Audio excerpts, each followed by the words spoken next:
Hello everyone, welcome back to our channel Jayanti's blog. কেমন আছো তোমরা সবাই? আশা করছি সবাই ভালো আছো। আমি অনেক ভালো আছি। সকাল প্রায় 8টা মতো বাজে, এখন থেকে ব্লগটা স্টার্ট করছি। ঘুম থেকে উঠে সমস্ত ঘরের কাজকর্ম সারা হয়ে গেছে, বসেই ছিলাম আর ভাবলাম চলো তোমাদের সাথে ব্লগ শেয়ার করা যাক। অনেক দিন ব্লগ পোস্ট করিনি। সকালবেলা উঠেই দেখছিলাম বেশ আকাশটা মেঘলা মেঘলা, খুব সুন্দর হাওয়া দিচ্ছে। তার কিছুক্ষণ পরেই দেখছি মেঘটা কোথা থেকে সরে গিয়ে আবার রোদ উঠেছে। আর এই দেখতে পাচ্ছ ঘরদোর মুছে একদম সমস্ত কিছু পরিষ্কার করে রেখে দিয়েছি। তারপরে মা চলে যাবে বলছিল, তারপর হঠাৎ করে দেখলাম সমস্ত বাজার দোকান এসেছে, বাজার টাজার মা সমস্ত কিছু গুছিয়ে রাখছে। এবার তুমি একসাথে আসবে, তুমি ভেজে ভেজে একসাথে আসবে। আর মারা আনো আনবে, ফিটকা তো আছে।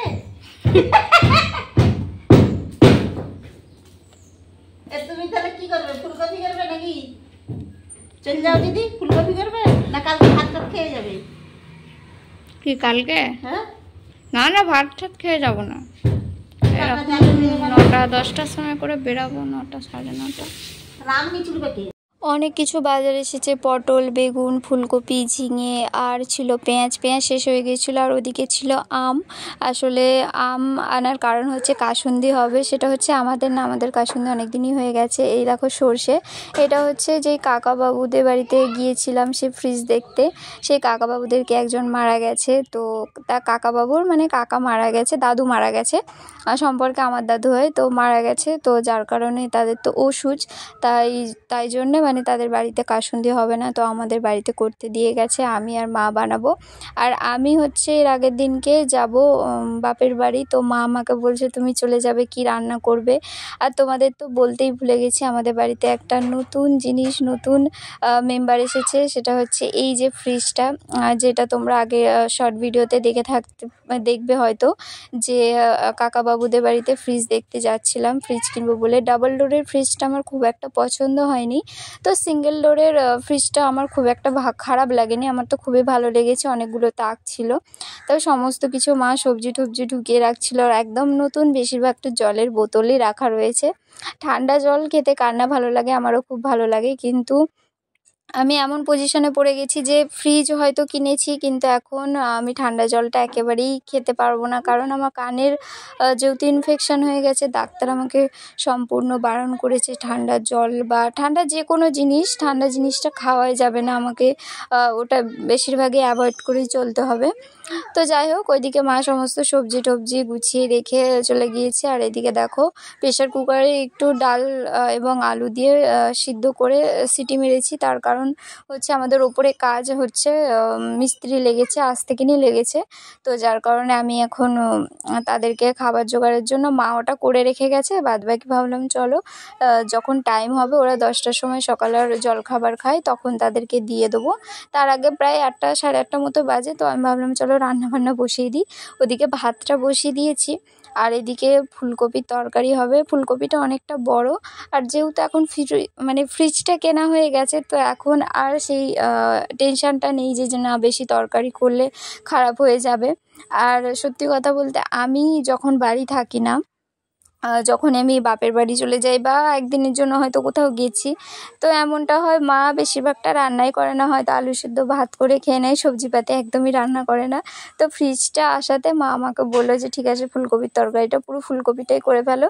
যদি হয়তো ফ্রিজটা না থাকতো তাহলে অর্ধেকই ফুলকপি হয়তো করতাম, আর অর্ধেকটা হয়তো রেখে দিতাম। তো মা বললো পুরোটা করে ফেলো, দুজনে যা খাবো, বাদ বাকিটা ফ্রিজে রেখে দেওয়া হবে, তুমি তো বাপের বাড়ি চলে যাবে। তো যাই হোক, আমি তো ঠিক আছে, যেহেতু আমি থাকছি না, চলো ফুলকপিটাই একটু বেশি করেই করে ফেলি। মা আর একটা জিনিস করতে বলছিল, ঝিঙের তরকারি করতে বলছিল। আমি বললাম না, এত কিছু করে লাভ নেই, চলো ফুলকপির তরকারি করি।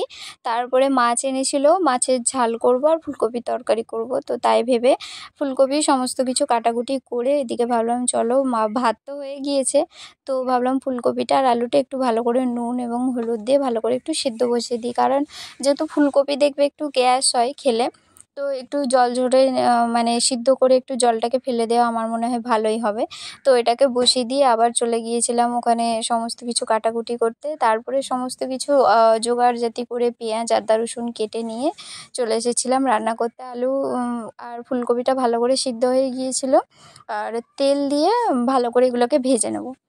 আর হচ্ছে আমার বাপের বাড়ি যাওয়ার কারণ হচ্ছে আমি তো ডাক্তার দেখিয়েছিলাম ওখানে, ভেবেছিলাম এখানেই দেখাবো, কিন্তু আমি যখন আমার ঠাকুমার খুব শরীর খারাপ হয় আমি এসে গিয়েছিলাম মানে ওখানে, তো সেখানে যাওয়ার সময়তেই আমার খুব কানের প্রবলেম হয় এবং বাপি মা খুব বলছিল আমাকে যে না এরকম প্রবলেম ফেলে রেখে তো কাজ নেই, আর আমাদের এখানে একটা সরকারি হাসপাতাল আছে সেখানেই দেখানোর কথা বলেছিল। তারপরে বাপি এবং মা দুজনে আমাকে বললো দেখ সরকারি হাসপাতালে দেখালে হয়তো হ্যাঁ ভালো হবে, কিন্তু অনেক টাইম লাগবে, অনেকবার ডেট দেবে, ঘোরাঘুরি করতে হবে। তো যার কারণে আমি ভাবলাম যে না ঠিক আছে, বাপি মেন বললো যে ঠিক আছে তুই তাহলে যত পয়সা খরচা হয়ে হবে, কিন্তু যেই জিনিসটা তাড়াতাড়ি ভালো হয়ে যাবে সেটা আমার মনে হয় ভালোই হয়, ওইটাতেই তুই পয়সা খরচা হবে, কিন্তু প্রাইভেট ডাক্তার দেখানোটাই ভালো হবে। তো আমি সেখানে দেখিয়েছিলাম। তো তার জন্য আমাকে এখন আবার যেতে হবে, 1 মাসের ওষুধ দিয়েছিল এবং একটা রিপোর্ট করতে দিয়েছে, সেই রিপোর্টটা আমাকে এখন গিয়ে করাতে হবে এবং কদিন কি হয় না হয় তারপরে আবার রিপোর্টটা করানোর পর রিপোর্টটাকে নিয়ে আবার ডাক্তার দেখাতে হবে। তো আমাকে সেই জন্যেই যাওয়া, 1 মাস মতো প্রায় হয়ে গিয়েছে, এখন আমাকে যেতেই হবে। আর আমাদের এখনও ঘর ঢালাইয়ের এখনও অনেক দিন বাকি। তো আমাকে আমার শাশুড়ি মা বললো ঠিক আছে এখনও তো ঘর ঢালাই জ্যৈষ্ঠী মাসের দিকে হবে, তো তুমি বরং চলে যাও, গিয়ে এখনই ঘুরে আসো, গিয়ে মানে ঘুরতে তো যাচ্ছি না, আমি যাচ্ছি ডাক্তার দেখাতে। তো যাই হোক, তোমাদের সাথে বকবক করতে করতে আমি ফুলকপির তরকারিটা রান্না প্রায় হয়েই গেছে। তারপরে দেখতেই পাচ্ছ ফুলকপিটা ভালো করে আদা রসুন দিয়ে ভালো করে করে নিয়েছি, আর সব শেষে হবে মাছের ঝাল। তেল তো গরম হয়েই গেছে, আর জানো তো তেল যখন মানে সরি মাছ যখন ভাজে তখন বলে মানে আমার মা বলে, শাশুড়ি মাও বলে শুনেছি যে মাছ ভাজার আগে একটু নুন দিয়ে দেবে তাহলে মাছ ফাটে না। আমার না মাছ ভাজতে প্রচণ্ড পরিমাণে ভয় লাগে, কারণ একবার না এমন হাতে তেল ছিটিয়ে পড়েছিল, তারপর থেকে না আমার শিক্ষা হয়ে গেছে যখন আমি মাছ ভাজি একটু হাতটাকে মানে একটু সরে সরে গিয়ে মাছটা ভাজি, এবং মাছগুলোকে একটু লাল লাল করে ভেজে নিয়েছি। আমাদের তো মাছটা যে একটু কম ভাজা বা কিছু, আমাদের মাছ না ভালো করে ভাজলে আমাদের কেউ খেতেই চাইবে না। তোমাদের দাদাভাই ওরকম, যদি রান্না করতে বসে আমাকে সবসময় টিকটিক টিকটিক করেই যাবে যে ভালো করে মাছটা ভেজেছো, তো দেখি লাল লাল করে ভাজবে একদম। তো মাছটাকে ভেজে নিয়েছি, আজকে একটু সর্ষে বাটা দিয়ে তেল ঝালের মতন করব। আমি আরেকদিন করেছিলাম এভাবে, তো মায়ের খুব পছন্দ হয়েছিল। তো আজকে মা বললো ঠিক আছে সেইভাবেই তুমি বানাও, সেদিনকে খেতে ভালো লেগেছিলো, তো আমি সেইভাবেই বানাচ্ছি। আজ আজ ভেবেছিলাম মাছ খাবো না, কিন্তু আবার আজকে মাছ নিয়ে চলে এসেছে। তো যাই হোক একটু খেতে হবে, আমি খুব একটা বেশি মাংস খেতে পছন্দ করি না, যদিও মাছ খাই একটা গোটা কখনোই খেতে পারি না, একটু ভেঙে খাই। যাই হোক তোমাদের সাথে গল্প করতে করতে আমার রান্না বান্না সমস্ত কিছু হয়ে গেছে। যাই হোক ভিডিওটা আজকে এখানেই শেষ করছি, কেমন লাগলো জানিও, লাইক কমেন্ট শেয়ার করতে ভুলো না, আর যারা যারা চ্যানেলটা সাবস্ক্রাইব করো না অবশ্যই সাবস্ক্রাইব করে দিও। বাই।